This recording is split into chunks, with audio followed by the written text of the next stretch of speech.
안녕하세요. 웅덩이 매매법 레버리지 ETF 장기 투자자 디벨로몽입니다. 오늘도 계좌 먼저 공개하고 시작합니다. 왼쪽의 미국 직투 계좌는 3억 수익 중이며 오른쪽의 ISA 계좌는 1,900만 원 수익 중입니다. 여기에 두 번째 계좌 1,700만 원 수익과 환차익, 마지막으로 이더리움 5,500만 원 수익까지 현재 기준 총 4억 3천만 원 수익 중인 상황입니다. 와, 어젯밤 PPI 발표가 쇼크로 나오면서 이거 진짜 웅덩이 제대로 시작하겠다 싶었습니다. 어제 발표 보고 저만 놀란 거 아니죠? 그런데 미국 증시는 이 PPI 쇼크에도 이걸 말아올려? 라는 반응이 나올 정도로 이걸 말아올리며 보합 마감한 흐름을 볼 수 있습니다. 오늘은 앞으로 정말 중요한 이 부분부터 한번 자세히 공부해보는 시간을 가져보겠습니다. 자, 어제 역대급으로 크게 상승한 PPI 쇼크가 나왔죠? 전월 대비로는 0.2% 상승이 예상되었는데 이게 0.9% 폭등했으며 전년 대비로도 말도 안 되게 크게 상승해 주었습니다. 이게 어느 정도의 충격이었냐면 그냥 수치적으로도 충격이었지만 2022년 인플레이션 사태 이후 처음으로 이 정도로 크게 상승한 겁니다. 주식시장은 이 발표가 나오고 그대로 급락을 시작했고 비트코인과 이더리움도 마이너스 5% 급락했죠. 진짜 저도 이거 보면서 와, 드디어 웅덩이가 오는구나. 계절성대로 진짜 기막히게 웅덩이가 찾아오는구나. 이렇게 생각했는데요. 아니, 그런데 이걸 또 증시는 어떻게 왜 말아올린 걸까요? 이 부분에 대해 여러분들이 이해하기 쉽게 정리해보자면 먼저 첫 번째,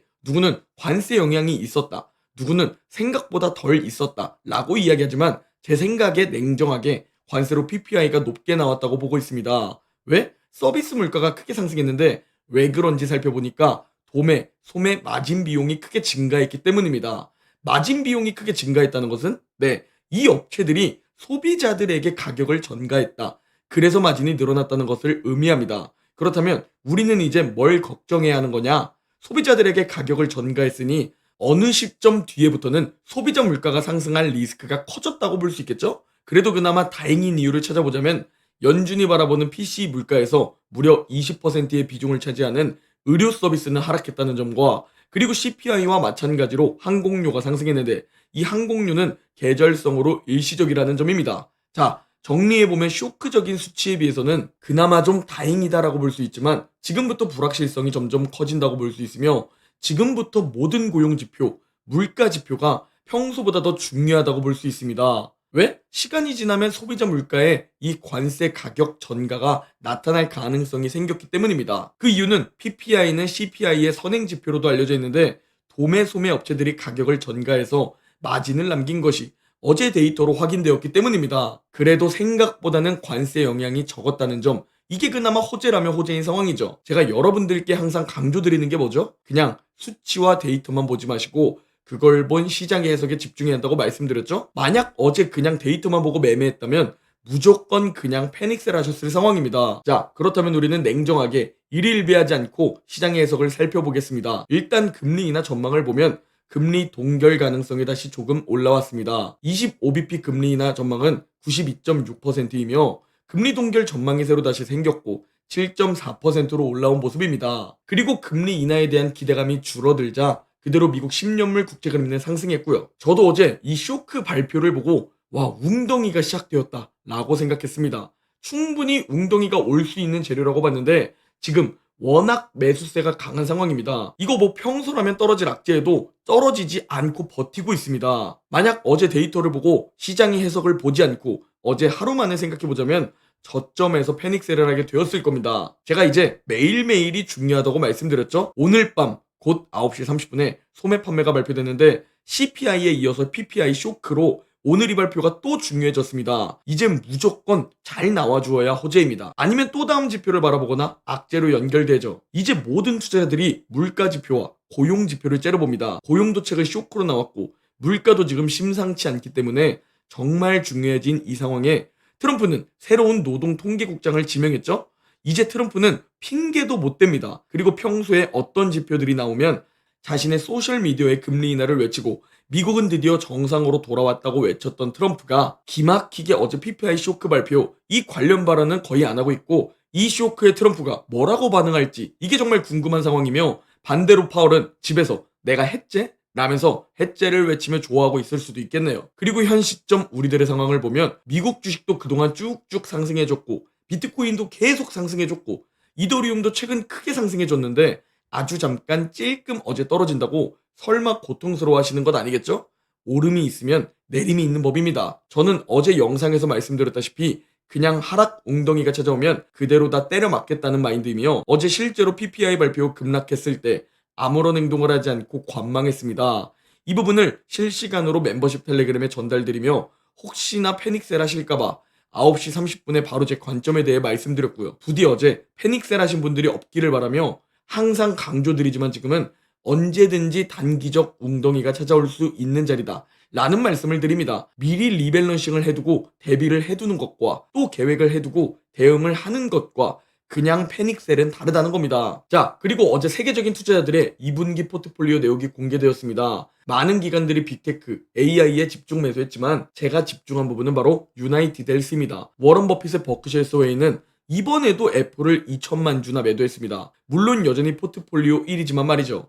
그런데 최근 폭락한 유나이티드 헬스에 무려 2조 원이나 2분기에 베팅한 사실이 밝혀졌습니다. 그리고 추가로 리먼 브라더스 폭락을 맞춘 빅쇼트의 마이클 버리 있죠? 이 마이클 버리도 유나이티드 헬스를 매수했다고 밝혀졌죠. 현재 이 소식에 유나이티드 헬스는 270달러에서 어제 주가가 마감되었지만 현재 프리장에서 305달러까지 상승해주며 다시 300달러 위로 올라오고 있는 상황이고 12% 상승 중에 있습니다. 그래서 우리가 이걸 또 공부해봐야겠죠? 자, 유나이티드 헬스 주봉 차트입니다. 저기 보이는 세로 검정 박스 구간이 워런 버핏의 버크셔 해서웨이와 마이클 버리가 매수한 2분기 구간입니다. 대략적으로 310달러에서 350달러에 매수 평단가가 있지 않을까라고 생각되고요. 그러면 지금 매수해도 그들보다 싸게 웅줍할 수 있다 라고 첫 번째로 생각해 볼 수 있으며 지금 이 가격은 무려 7년 전인 2018년, 2019년, 2020년 수준으로 정말 강한 지지 구간에서 지지받고 이번에도 여기서 지지받고 반등해 주었다 라는 것을 차트를 통해 확인해 볼 수 있습니다. 마지막으로 주봉 RSI를 살펴보더라도 과매도 구간까지 떨어졌다가 반등해 주었으며 최근 거의 10년 동안 이 정도로 주봉 RSI가 떨어진 적이 한 번도 없습니다. 자, 여러분들께 유나이티드 헬스를 추천드리는 게 아닙니다. 이 기업의 악재를 간단히 살펴보면 첫 번째, 가장 중요한 실적이 대폭 하향되었으며 두 번째, 의료비 과다 청구 및 조작 혐의로 리스크가 있습니다.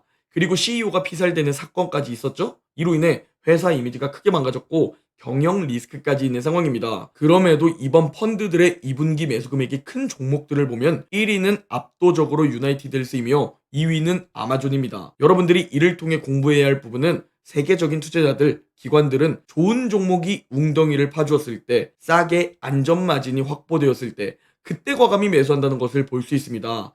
제가 그래서 괜히 오즈룽줍을 외치는 것이 아닙니다. 결국 여러분의 투자 금액이 커지면 무지성 적립식 장기 투자는 효과를 잃게 됩니다. 이게 무슨 의미인지 하다 보면 알게 됩니다. 나중에 여러분 투자금이 10억이 되었는데 200만원 매월 무지성 적립해봤자 효과가 없어지게 되며 결국 돌고 돌아 하락에 대비하기 위해 리밸런싱을 하게 되고 결국 오를 땐 즐기고 웅덩이에서 줍줍하게 된다는 겁니다. 그래서 이곳저곳 이 방법 저 방법 다 돌아다녀봤지만 결국 돌고 돌아 오즈룽줍이다 라는 댓글들이 달리는 거죠. 자, 현재 뭔가 인간 지표로 보나 차트적으로도 보나 계절성으로도 보나 매크로적으로도 보나 슬슬 웅덩이가 올 것 같은 그런 느낌이 듭니다. 예측은 무의미하지만 조심해서 나쁠 필요는 없겠죠? 그래서 전 웅덩이를 기다리고 지금 가만히 관망하고 있는 상황입니다. 다만 여러분들이 최근 웅덩이에서 다들 보셨다시피 기회는 정말 빠르게 지나갈 겁니다. 이번에도 전 정말 빠르게 지나간다고 봅니다. 조금 망설이면 그대로 다시 상승할 거라 보고 있습니다.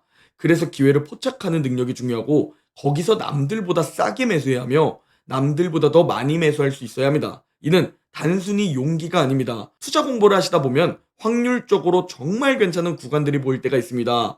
그 시기가 왔을 때 과감히 베팅해야 합니다. 전 그렇게 기회를 잡고 있고 그대로 다 공유드려오고 있죠. 이번 4월에는 1억 정도 웅줍했으며 6월과 8월 1차 매수까지 작은 웅덩이에서 다 진행했죠. 비트코인은 이 방법으로 1억 수익으로 매도했으며 이번에 이더리움을 제대로 기회에 포착한 덕에 올해 말 10억을 달성할 것이라 생각했지만 이더리움의 폭등으로 10억을 정말 빠르게 달성해 주었습니다. 제가 5년 동안 보면서 느낀 점은 결국 조급해서 못 참고 매매하는 사람들은 고점에 몰리거나 저점에 던지는 최악의 실수를 하게 됩니다. 성공하는 사람들을 보면 그들은 인내할 줄 아는 사람들이며 원칙을 가지고 기다리는 사람들입니다. 잘하면 올해 12억까지도 가능하겠다는 생각도 듭니다. 그렇게 결국 남들보다 자산을 불려나가는 것이 이 자본주의에서 점점 부자로 나아가는 핵심입니다. 지금 여러분의 소중한 돈을 지키고 하반기 웅덩이 기회를 잡고 싶다.